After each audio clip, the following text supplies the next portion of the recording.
ये 56 इंच के सीने वाले प्रधानमंत्री के दौर में हुआ है। और अभी तक एक के बदले 10 सिर या एक के बदले 50 सिर अभी तक कहीं नजर नहीं आया कि ऐसा 56 इंच का सीना हो कि हमारे देश का सैनिक, उनके घर का बच्चा नहीं होता, हमारे घर का बच्चा होता है, गरीब परिवारों का होता है, वो लात घूंसों से मारा जा रहा है। वो 56 इंच का सीना आज तक हिंदुस्तान को 6 बार एक प्रेस कॉन्फ्रेंस नहीं दे पाया। वो 56 इंच मन की बात जरूर करते हैं अकेले में बैठ के, लेकिन आपके सामने 6 बार वो हाजिर नहीं हो पाए। कितने 56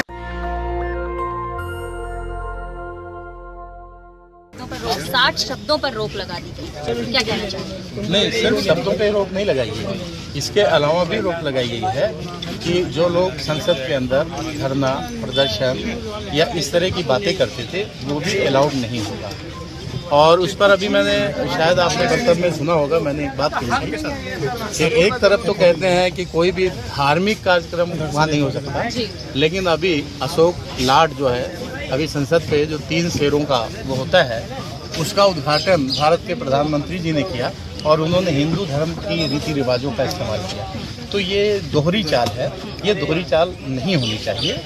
जो भारत का संविधान कहता है, भारत धर्मनिरपेक्ष या पंथ निरपेक्ष जो भी है उसके अनुसार, उसके सिद्धांतों पे रहते हुए और भारत के लोकतंत्र को मजबूती देने वाला काम होना चाहिए।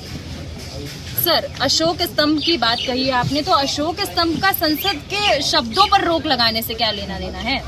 हाँ, उसका संसद के अंदर जब ये कहा जाए धरना प्रदर्शन या धार्मिक कार्यक्रम नहीं होगा, लेकिन जहाँ वो लगा वहाँ धार्मिक कार्यक्रम हुआ ना। रोक तो बाद में लगी ना सर, रोक तो कल लगी ना। अच्छा, बाद में लगी। हाँ। इससे पहले क्या भारत क्या धार्मिक राष्ट्र था क्या?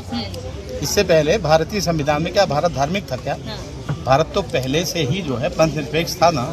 तो फिर वो तो पहले भी नहीं होना था, बाद में नहीं होना था। मूर्ख, काला दिन और लगातार जो है जुमलेबाजी, इन तरीके के जो शब्द जो आम जनजीवन में यूज किए जाते हैं, ऐसे साधारण शब्दों पर भी रोक लगा दी गई है। कहीं ना कहीं फ्रीडम ऑफ स्पीच जो है वो जो है उस पर रोक लगाई जा रही है, बोलने की आजादी छीनी जा रही है। कहीं न कहीं नहीं, 100% छीनी जा रही है। अगर इन शब्दों का आप इस्तेमाल नहीं करेंगे तो आप जो भी कहेंगे उसमें आपका विरोध ही नहीं नजर आएगा। आप जो भी बोलेंगे आपका विरोध नजर ही नहीं आएगा। तो मोदी जी का विरोध देश का विरोध है। मोदी जी का विरोध देश का विरोध है, ये आप कह रहे हैं, लेकिन हमारा मानना है, पूरा टीवी अखबार कहता है। जी जी जी बिल्कुल, मनुवादी अखबार, मनुवादी मीडिया ऐसा कहता है।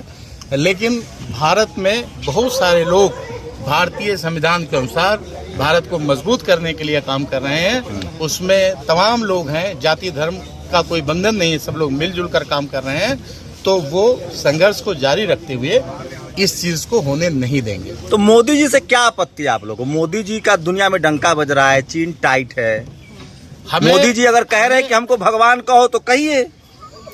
हमें मोदी जी से कोई आपत्ति नहीं है, लेकिन मोदी जी अगर कह रहे हैं भगवान कहिए, तो जो लोग ताकत की पूजा करते होंगे, जो लोग इस तरह से ताकत की पूजा करने वाले लोग हैं, या तमाम किसी को जो गले पे हाथ रख के गला दबाने लगे, जो उसे राम जैसा कह दें, तो कम से कम हम उनमें से नहीं हैं।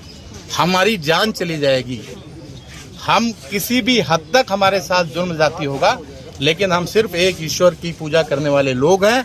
उसके अलावा हम कभी किसी को पूज्य नहीं मानते। तो मोदी जी के समर्थक कह रहे हैं कि वो साक्षात मतलब भगवान के अवतार हैं। तो देखिए, मोदी जी के समर्थक तो पता नहीं क्या क्या कहेंगे, और अभी आपने देखा क्या क्या कहते हैं। नहीं, पता नहीं क्या क्या का मतलब आप समझ सकते हैं कि वो पता नहीं क्या क्या कह सकते हैं। ये इसलिए कि उन्हें आप जैसे लोग, कोई अंधभक्त कहता है, कोई कुछ और भी कह लेता है। तो ऐसे अंधभक्त जिन्हें ईश्वर का ही ज्ञान नहीं है, वो बेचारे किसी को ईश्वर मान लें, वो अज्ञानी हैं, वो किसी को ईश्वर मान लें। लेकिन जिसको कम से कम ये ज्ञान है कि ईश्वर जो है निराकार है और एक है, तो वो कम से कम ईश्वर नहीं मानेंगे। तो हम तो कम से कम नहीं मानेंगे। आपको क्या लगता है, सीरियस सवाल है, आपको लगता है कि मोदी जी अनडेमोक्रेटिक हैं? वो तो कह रहे हैं कि हम चुन के आए हैं, सबसे ताकतवर प्रधानमंत्री है, 56 इंच का सीना है, जनता ने उनको वोट दिया है, हिंदू हृदय सम्राट बोनस में है। देखिए, 56 इंच के सीने पर मैं आपसे सिर्फ इतना ही कहना चाहूँगा कि शायद मैंने अपनी ज़िंदगी में पहली बार ऐसा सुना कि भारत के फौजी सीमा पर हथियार रहते हुए लात घूंसों से मार के मौत के घाट तक उतार दिए गए। ये 56 इंच के सीने वाले प्रधानमंत्री के दौर में हुआ है और अभी तक एक के बदले 10 सिर या एक के बदले 50 सर अभी तक कहीं नज़र नहीं आया। तो 56 इंच के सीने को मैं इसके लिए धन्यवाद कहूँगा कि ऐसा 56 इंच का सीना हो कि हमारे देश का सैनिक, उनके घर का बच्चा नहीं होता, हमारे घर का बच्चा होता है, गरीब परिवारों का होता है, वो लात घूंसों से मारा जा रहा है और 56 इंच के सीने वाला। सुनिए, आप एसडीपीआई के नेता, एक आखिरी सवाल है मेरी तरफ से। एक बात मैं कहना चाहूंगा आपसे, जैसे आपने कहा, मोदी जी ने कहा कि 56 इंच का सीना है उनका, वो 56 इंच का सीना आज तक हिंदुस्तान को 6 बार एक प्रेस कॉन्फ्रेंस नहीं दे पाया। वो 56 इंच का मन की बात जरूर करते हैं अकेले में बैठ के, लेकिन आपके सामने 6 बार वो हाजिर नहीं हो पाए। कितने 56 सवाल लीजिए मेरा, आप लोगों पर आरोप है, आप लोग मुस्लिम कम्युनिटी के, कि आप लोग धर्म बचाने की लड़ाई लड़ रहे हैं, भूख, भ्रष्टाचार, बेरोजगारी से आप लोगों का कोई लेना देना नहीं है। हम धर्म बचाने की लड़ाई नहीं लड़ रहे हैं, हम भूख और आजादी की लड़ाई लड़ रहे हैं। हमारा नारा ही है खौफ से आजादी और भूख से आजादी। 2047 का जो प्रोपेगेंडा बताया जा रहा है कि इस्लामिक राष्ट्र बनाने की जो है आप लोग तैयारी कर रहे हैं। हमारे प्रेसिडेंट साहब ने वो भी बताया आपको, वो कोई एजेंडा नहीं है, वो एक बुक है जो सच्चर, जिसमें सच्चर कमेटी की जो रिपोर्ट आई थी उसमें वो भी वो है। तो वो एक मुसलमानों को 2047 200 वहाँ पर किस स्टेज पे होना चाहिए, वो उसका रिकॉर्ड है। जो 100 साल आज़ादी से अब तक मुसलमान कहाँ पहुँचा, वो उसका रिकॉर्ड है, ना कि इस्लामिक राष्ट्र का। ये सिर्फ एक प्रोपेगेंडा है जो गोदी मीडिया पूरी तरह से चला रही है। अब मैं आपको उदयपुर का केस बताता हूँ। आप लोग उदयपुर में एसडीपीआई का नाम आया, लुलु मॉल खोल के आप लोग वहाँ मस्जिद बना रहे हैं, पूरे लखनऊ में सबसे बड़ा मस्जिद बना दिए जी। बहुत योगी जी का आदेश था, योगी जी का स्पेशली कहा, योगी जी ने उसमें जो यूसुफ साहब हैं उन्होंने स्पेशली उनसे कहा आप कीजिए, बनाइए, मैं आपके साथ हूँ। योगी जी का बिल्कुल स्पष्ट उसमें कहना था। तो उन्होंने नमाज को बोला होगा क्या? देखिए, आपने उसे मस्जिद कहा, मुझे नहीं पता वो क्या है। आपने कहा वो जो वहाँ बना है उसमें योगी जी ने स्पष्ट वर्ड में कहा कि आप बनाइए, मैं आपके पीछे खड़ा हूँ। यूसुफ साहब से जो उसके ऑनर है उससे तो आप भी नमाज जैसे मुद्दे पे मैं आपको नमाज के मुद्दे पर मैं आपको बताना चाहूँगा। देखिए, असल में मैंने भी क्या कहा कि अंधभक्त हमारे अज्ञानी है बेचारे। जब ईश्वर सब जगह विद्यमान है तो हम तो नमाज यहाँ भी पढ़ सकते हैं और वहाँ भी पढ़ सकते हैं, कहीं भी पढ़ सकते हैं।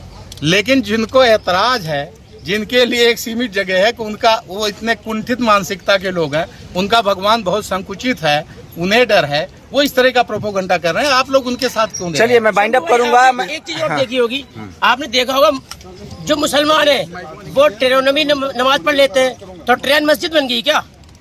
कुछ लोग होते हैं एयरपोर्ट में पढ़ने की हुई, इस तरह के मुद्दे को आप भी हमारी चाहते हैं क्या? पूरी दुनिया जो है, पूरी दुनिया हमारे लिए उनका तो मस्जिद है। टाइमिंग है ना सर। मैं कट्टर हिंदुओं से कहना चाहता हूँ, मैं इनको मैं कट्टर हिंदुओं से कहना चाह रहा हूँ जो हिंदू राष्ट्र बनाना चाहते हैं, 365 दिन 24 घंटा काम धंधा छोड़ दीजिए, बिजनेस छोड़िए, पढ़ाई लिखाई छोड़िए, हनुमान चालीसा का पाठ कीजिए, तभी देश बनेगा हिंदू राष्ट्र। बिल्कुल। मैं SC ST OBC माइनॉरिटी के लोगों से कहना चाह रहा हूँ, बिजनेस, व्यापार, पढ़ाई लिखाई पर ध्यान दीजिए। मैं एक बात बाइंड अप करूंगा, जो अभी हम लोग मजाक कर रहे हैं, ये पत्रकारिता ये भी नहीं है, लेकिन सोचिए इस देश में टीवी और अखबार में पिछले 7 सालों से यही चल रहा है। आपके बच्चे मर रहे हैं, बेरोजगारी है, गरीबी है, भुखमरी है। SDPI ने आज प्रदर्शन किया है डेमोक्रेटिक राइट्स के लिए, हिंदू और मुस्लिम के लिए नहीं, न धर्म बचाने के लिए। लेकिन आपको टीवी और अखबार में लगातार धार्मिक मसलों पर बहस दिखाई जा रही है और कहीं ना कहीं आप अपने वाजिब सवाल जो रोजी रोटी का है, नौकरी का है, हक हकूक़ का है, वो भूल कर धर्म के मकरजाल में फंसते जा रहे हैं। आप लोग अपनी प्रतिक्रिया जोड़ दीजिए। न ये पत्रकारिता है जो मैं अभी कर रहा था और न वो पत्रकारिता हो रही है जो टीवी अखबार कर रहा है। धन्यवाद। नेशनल दस्तक की आपसे गुजारिश है कि अगर इसको बचाना चाहते हैं तो नेशनल दस्तक को सब्सक्राइब करने के लिए रेड कलर के सब्सक्राइब बटन को दबाएं, फिर बेल आइकन की घंटी दबाएं। नेशनल दस्तक को बचाने के लिए बहुत जरूरी है कि हर खबर को शेयर करें, लाइक करें, कमेंट जरूर करें।